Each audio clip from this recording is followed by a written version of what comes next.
Troy MacMillan's going to join us now to tell us his story, and it's just been fantastic to spend a bit of time with Troy over the last couple of days, and we're all dreaming up ways to, send him a few curveballs, but maybe that's for next week. Troy, welcome.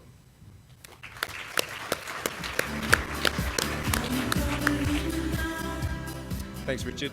Morning, everyone. I have to say it's a great privilege to be here in Perth, obviously my hometown.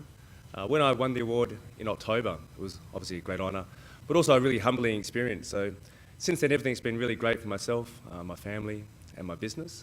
I think it's important to note, as Richard just mentioned, that we've had a lot of winners from WA for this award. We've had Steve Salvia last year, Adam Smith a few years before that. You've heard from Mark Radigan earlier. And when I was the finalist, we had Brian Woods and Mark Rando. So it's quite amazing, WA, how much success we've had. Now, Richard's asked me to speak to you a little bit about myself, a little bit about my journey, I guess, to where I've got to, how I've got to win the award, and a little bit about the business. So I feel really fortunate to be a financial planner, really fortunate because I love the financial planning industry. I really care about the advice profession. I like the fact that most people who know me as the finance guy or the financial planning guy. When I say most people, I certainly don't mean all people. And I'll give you an example. I've got a story just to start off with. I go to the same gym every Saturday at the same time. And by going the same time every week, I sort of build up a bit of rapport with this lady behind the front counter. So every time we go, we have about 2 minutes of conversation. Hi, how are you? How was your week? How are your kids?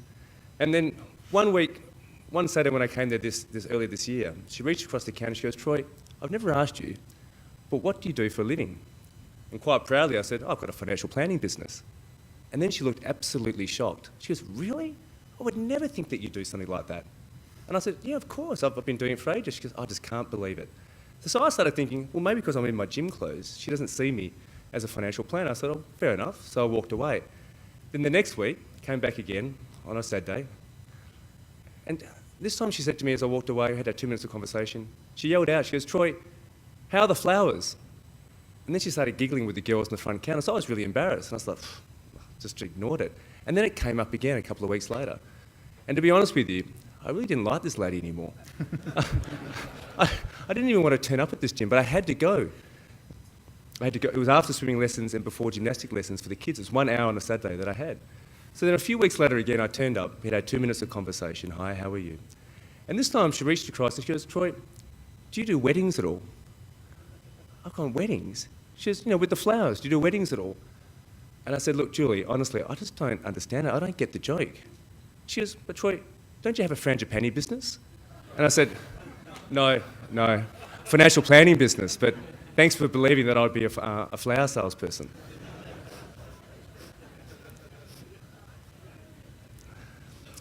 I'm married to Gemma. I have 2 beautiful girls, Allegra and Aria, who are 5 and 3. This is when we went to Disneyland just after winning an award, which was a great experience. When I got married in a Greek Orthodox church, and it really was a case of my big fat Greek wedding. On one side, there was 4 of my family. On the other side, there was 300 first, second and third, fourth cousins. My wife's family originates from Kastorolizo, which is a small island in Greece, just near Turkey. You can see Turkey in the background there. Yeah. My wife's brother, Steve, I invited him into the business 2 years ago. Steve's a chartered accountant, very smart guy, and he had a great personality. I thought would be perfect for financial planning. And I'm pleased to say it's all worked out really well. Just last week, Steve brought equity into the business, and it's really started, I guess, our succession plan, Steve being 10 years younger than me. The thing with Steve is that Steve and my wife have exactly the same personalities. So I'm fortunate to feel like I'm around my wife 24/7. My journey into advice sort of started, I guess, when I was young. I loved investing. I bought my first shares, Woodside shares, when I was 16. Bought my first property when I was still at uni. And then I left uni in 1991 and did what everyone would do, took a year off. Went over to America with my best mate, had a fantastic time, and those memories obviously best left with me than to share with you. But the best thing about that trip was that we pretty much backpacked around America, except for the final week. In fact, the final week we spent just as much in 1 week as we did for the 51 weeks before. Because we went skiing in Aspen, Colorado. And that decision was one of the pivotal points in my life, because one morning I was having breakfast at a very fancy hotel, and there was a gentleman sitting next to me having breakfast all by himself. So I invited him to our table. And little did I know what an effect that would have on my whole life, because he eventually became a big mentor of mine. He was a director on the board of 12 different American companies, Chevron being one of them. And later on in my life, in '92, I came back to Perth, started working at a chartered accountancy firm. But 3 years later, I went back to America, and I worked with him over in New York. Really worked as a personal assistant. He shared with me his portfolio. It was a pretty impressive portfolio. But he shared with me everything he knew about investing. He was a Warren Buffett-style investor, and really gave me tutorials on investing. So if I liked investing before, I really had a passion for it now. So in 1996, I went to Tokyo and got a job with Deutsche Bank, doing investment banking, working on the Pacific Rim. But I didn't go to Tokyo for that. I actually went to pursue my dream of training with the world's greatest karate instructor. I've been doing karate for many, many years, and he was my Mr. Miyagi. So I went to Tokyo, trained in this dojo. There was only 10 of us. I was the only foreigner allowed into the dojo. And that experience taught me a lot of things. It taught me a lot of discipline, respect, and that you really had to do a lot of the basics to become a master like him. In fact, you need to dedicate a lifetime to become a master. I think they say 10,000 hours you have to commit to doing it. We trained really hard. We trained from 6 to 9 every night, and it was only 9 o'clock if we finished on time. We weren't allowed to leave until he left, and sometimes that went to 10, 11, 12 o'clock at night. We did that 6 days a week and did it for 4 years. In 1999, I moved across to London and worked at Deutsche Bank over there, this time in European markets. And then in 2001, I came home for family reasons. And when I came home, obviously back in Perth back then, there was no investment banking. So I went into what I thought was the next best thing, which was financial planning. And obviously I soon learned after that it wasn't all about investing. In 2003, I left the bank with a colleague from the bank because we believed we could do it better. We didn't want to be locked into selling predefined products. So we started a partnership. And when I look back to that partnership, it was in Leederville, and there's a few people here who remember when we started off. It was a little tiny office, about 50 square metres, and most of that was at the front of the office. The back office was more like a closet. And Graham Highland, who came in as our business coach a few years later, he used to call it the sweatshop, because there was about 6 people all back to back working away, and the clients obviously had no idea. We used to pretend it went way back. But in actual fact, it didn't at all. So those days, how do we win business? And honestly, I don't know. We didn't have a value proposition. The only way we won business was, I think we had so much enthusiasm to succeed. And also, I think we had really great rapport building skills that were useful back then. But the business did become successful, and in 1996 we corporatised, 2006 we corporatised. But then, unfortunately, at the end of the 7 years of that partnership, things began to sour. The relationship with my partner wasn't going so well. We had different ideas of how to manage clients, staff, and the business, so I decided to separate. That was the most stressful time in my life because not only did it cost a lot of money to move away, obviously to move away and to start again, but we had no business, we had no branding, we had no processes, no really anything. What we did have had some loyal staff and had some loyal clients, and we had a business plan that we all believed in. And the good thing for us, when I think back now, is that we were able to start fresh. We had the old world and we had the new world. And we just concentrated on the new world. So in a matter of fact, we actually had to go back quite a few steps before we could go forward. And then the Wealth Designers started in November 2009. So with the Wealth Designers, our main skill sets are around client management, project management, and strategic management. When we talk client management, we're talking about the skill, the mastery of the client engagement process, but also showing leadership to the clients around the important decisions that they need to make and prioritising those decisions for the client. When it comes to project management, it's really around our skill to deliver the outcomes on time and on budget to the clients. And finally, strategic management was our ability to position the micro operational advisory steps in a much larger macro picture to the client. Now, the other good thing with starting fresh is that we had ideal clients and we were very strict around who we were going to see. Of course, in the old days, we'd see anybody, but now we want to be very, very strict in who we're going to see. And the first thing is our clients have to take advice. Not just the easy advice, they've got to be able to take the hard advice, because really that's the advice that matters. The advice around changing their behaviours, around giving them, if we want them to start spending less, if they don't take our advice, it's very hard for us to reach the outcomes that are important to them. Not just our advice, but also our process. If we want both a husband and wife to come to the meeting, well then they have to come to the meeting. It's got to be complex, and when we're talking defining complex, it's not for us, it's what's defined to the client. Because if the client doesn't deem something to be complex, they're never going to buy our advice. They've got to be respectful. Now, we can't professionally care for a client unless we respect them. But to respect them, they've got to respect us. So we're not going to take clients who are rude to staff, late for meetings, dominating conversations and complaining about fees. We've got to be able to add value.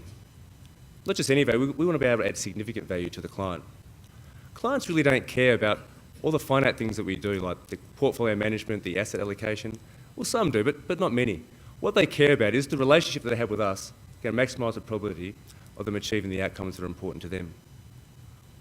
We engage clients at the Wealth Designers on the why factor, not the what factor. So before we can determine what we're going to do for the client, we have to discover why they're going to be engaged as clients and why they're going to pay our fees. To give you an example, if the client's at a dinner party and someone asks them, well, why do you engage the wealth designers? We don't want them to turn around and say, oh, they're the self-managed super fund experts, or those guys are great at investing. We want them to turn around to say, well, those guys maximise the probability of me achieving my outcome of working 4 days a week so I can spend more time with the kids, Amy and Andrew. That's what we want them to say. It's on the why factor. And if you think about it, if we were engaged on the what factor, if we did the self-managed super fund, we got the property and the super and we did the gearing, what happens next year? What happens next year when that's done? How are we going to charge a fee once our advice has been given? So if we engage in the why factor, we're always going to have a relationship with the client that's based on peace of mind. Finally, they've got to want to pay for the advice, and of course, got to be able to pay for the advice, because they know by following the advice, it's going to give them the best chance of reaching their outcomes. When they pay for the advice, it's got to be visible, transparent, and not linked to any product. We only charge flat fixed fees, and by doing that, we find it's so easy for the client, but not just for the client, it's so easy for our centres of influence and accountants. Things we focus on in the business and things I focus on as the managing director, and these things that we measure regularly, is that we want a PE ratio of 10 times. So for every dollar profit, we want a value of 10 times. All our advisors, including myself, have a face time of 60%.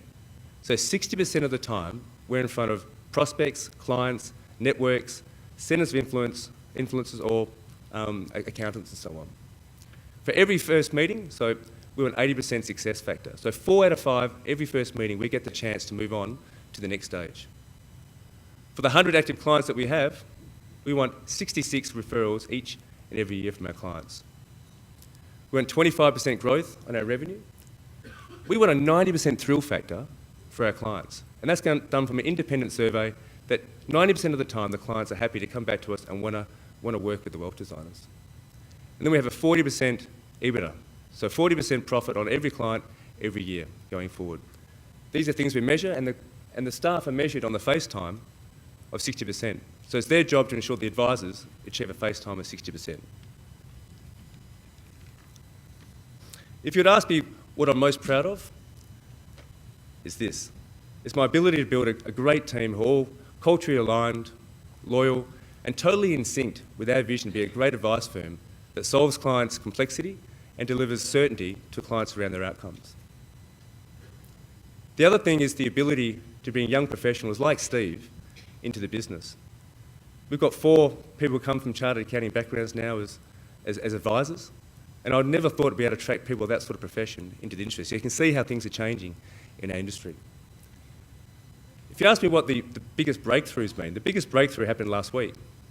Last week I was told by 2 staff members that I was no longer required in our 3rd biggest client's review meeting.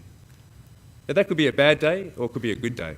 For me, that was the best day, because that meant for the first time, really, I felt that we were totally confident that we're on track to have less key person dependency.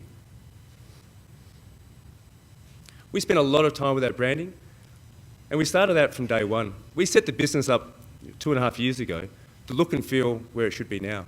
So when people first came to our office 2.5 years ago, we wanted to look like an award-winning practice, but it wasn't. But we wanted the perception to be that it was an award-winning practice. And we've carried that through all the way to where we are now. We engage branding consultants full-time in our business. So everything that goes out of our business, whether it be emails, normal mail, anything at all, is fully branded up. And to be honest with you, that makes a huge difference made a huge difference from where we are right now. So where to from here? Well, it's quite exciting. We're doing a lot of things internally in the business. What we've recognised is that we have a lot of relationships with accountants and other set of influencers. But a lot of those clients aren't the ideal clients that I talked about, so what do we do with them? We had nowhere to send, we had nowhere to trust to send them. So what we're going to do is we're creating a new business. And the new business of Shape Advisors is really for the C and D clients. They don't need to know that, but they need to know that they're going somewhere that is low complexity, transactional work, but they're going to get the full services and get all the process and systems behind the scenes of the wealth designers. But that way it protects our brand and identity, so they've got somewhere to go. In the last year or so, we've also been really fortunate to win a lot of the private client work. So we want to give the private bank clients an alternative to where to go, and we feel we've got the skills necessary to be able to deal in that market. So that needs an internal brand as well, so it looks and feels that they're in the right place. Those relationships are obviously high complexity, and we become the private CFO for the clients. And then the wealth designers continues on as it is now, with complexity and wanting a relationship. We have offices in West Perth and North Perth, soon to open up in Bunbury. And then we worked really strong to mindsets within the business. This is just our way. And the first one is a probing mindset. Now look, I know it doesn't sound quite right, but the probing mindset is really the skill around the client engagement meeting. The skill to be able to ask the bigger questions. The questions around what's important to the client, their goals, their values, their wants, their ambitions, their hopes and their dreams. Because the client's not going to tell us. There's a real skill and mastery in actually asking those questions. And we practice and practice and practice that engagement meeting. Now, those questions can be quite hard, they can be quite difficult. But how do you do it? We don't apologise for asking those questions because we don't jump to any assumptions or make any conclusions around what's important to the client. What we use is scripts. And again, the thought of scripts a few years ago horrified me. But the scripts give us a framework to go into meetings. We take control of the meeting by having scripts. And again, we practice and practice the scripts, so they're not robotic at all. My personality comes out, Steve's personality comes out, the other advisor personality comes out. But I don't need to be in the meeting, so I know the client is going to have exactly the same experience whether I'm in the meeting or not in the meeting. And by having scripts, again, we can also, as a managing director, I can also mark people on how they went. It's up to the staff to make sure that the advisors are always present in the room. Then it's up to us as the advisors to be totally focused in that meeting. It's so easy to be distracted. I mean, we've all been distracted. You go into a meeting, you've got the kids still on your mind, you might have had a phone call before, but you've got to be in the zone because you've got to hear everything the client is going to say. We're not scared to use silence. And I'm one of those people who can't stand silence at a dinner conversation. I have to talk, I can't stand it. So imagine in a client situation where there's silence. I mean, the thought of it used to terrify me. But now we use it as our secret weapon, to sit back and just let the clients think about some of these probing questions that we're asking to really get the results that we're looking for. We win all our clients now on trust, not rapport. And what I've realised over many, many years is that clients don't need more friends. We don't need more friends. But if we do our job well with trust, the rapport is going to come anyway. I'll give you the example when I flew over here on Qantas. I didn't really care that the captain sounded a little bit arrogant. Didn't really bother me. When we hit turbulence yesterday, I felt quite comfortable that guy flying the ship was the most trusted person to get us where we need to get to. We record all our meetings, not just our discovery meetings, but record all our meetings. And not only is it a great compliance tool, but again, by recording it, I can listen to the tape and find out how did Steve go in that meeting? Did he say the right things? And I can get marked up by our consultant to know that how did I go in the meeting? Because I'm always improving. No, by no means am I fantastic at these meetings, but I'm improving all the time. Also, I'm a male. I can't listen and take notes. It's impossible. We can't do two things at once. So by recording, I can just concentrate on listening to the client. Finally, we don't go solo into any meeting. We insist on both clients to be there, and we always have two people to a meeting. And again, the thought of having someone else come into meet with me years ago would have terrified me as well. It would have crowded my space. But now I can't imagine not going to the meeting without that support. It reduces key person dependency. It makes you enjoy your meetings more, and you have a much broader client engagement.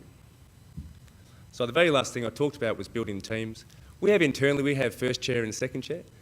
Now sometimes I play first chair, sometimes someone else plays first chair. First chair is just the person dominating the meeting. The second person is the person supporting the meeting. We all have our roles, but the client doesn't know. We just have roles internally. So sometimes I can sit back in second chair and let someone else run the meeting. Sometimes my assistant, Michelle, she comes in the meeting, she plays first chair. Now she has no advisory skills, but she's got a great skill of asking the bigger questions. And to be honest with you, the girls at our practice ask those questions far better than the guys. This is not a quote that I came up with, but it's a quote that I've adopted myself when dealing with clients, and one that our staff have adopted. People are influenced most by those they trust, admire, and genuinely believe care for them. Thanks very much.